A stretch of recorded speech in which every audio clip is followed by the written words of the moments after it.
Happy Wednesday. So we are now in the mini lesson. And so today I want to teach you that readers will understand the emotional atmosphere by noticing and synthesizing how characters act toward one another in a text. So what you're going to be doing is looking at how characters in a text act toward one another and how that overall affects the emotional atmosphere of the text that you're reading.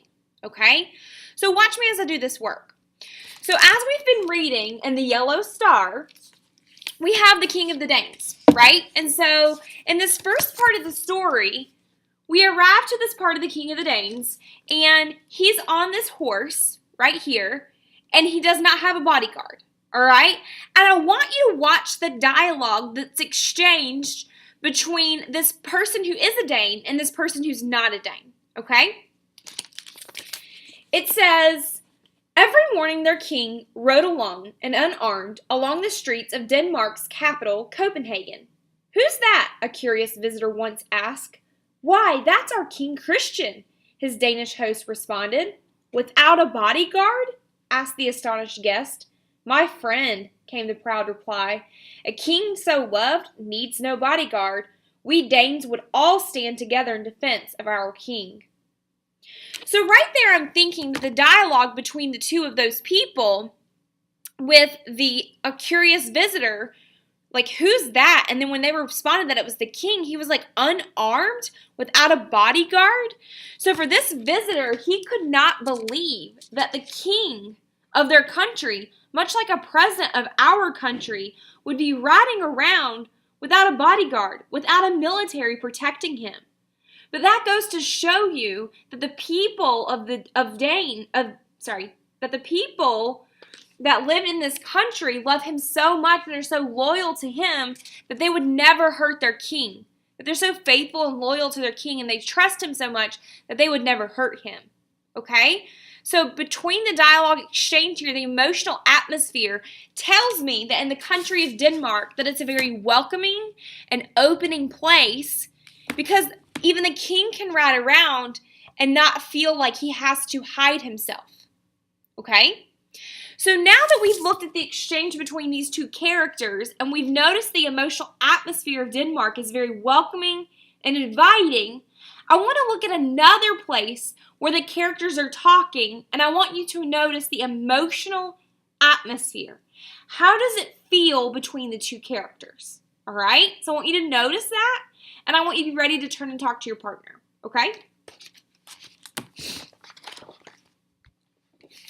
So here in the text, it says, upon discovering it missing, referring to the flag that was placed upon the building, remember the swastika that we talked about right here? And the king had it removed. Upon discovering it missing, a Nazi officer demanded to see the king and ask, who took down the flag? I sent a soldier to remove it, replied the king. Oh, you did you? Well, tomorrow another will fly in its place, the officer boasted.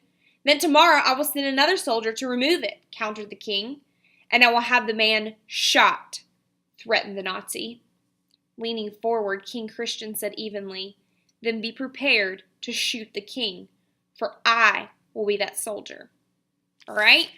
So I want you to think about that right now. I want you to think about the exchange between the Nazi soldier and the king. All right? I want you to think about what was just said between the Nazi soldier and the king and the emotional atmosphere. Go ahead and turn and talk to your partner now about what's happening in the emotional atmosphere between these two characters. Turn and talk.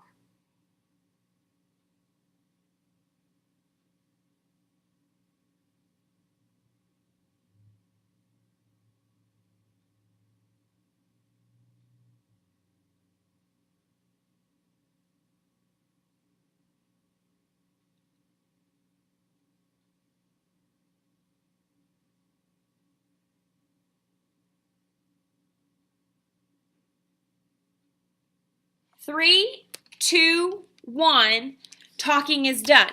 So hopefully as you were talking with your partner, you were discussing that there was tension, right? So maybe you've heard the expression that you could cut the tension like a knife. All right, so it's an idiom.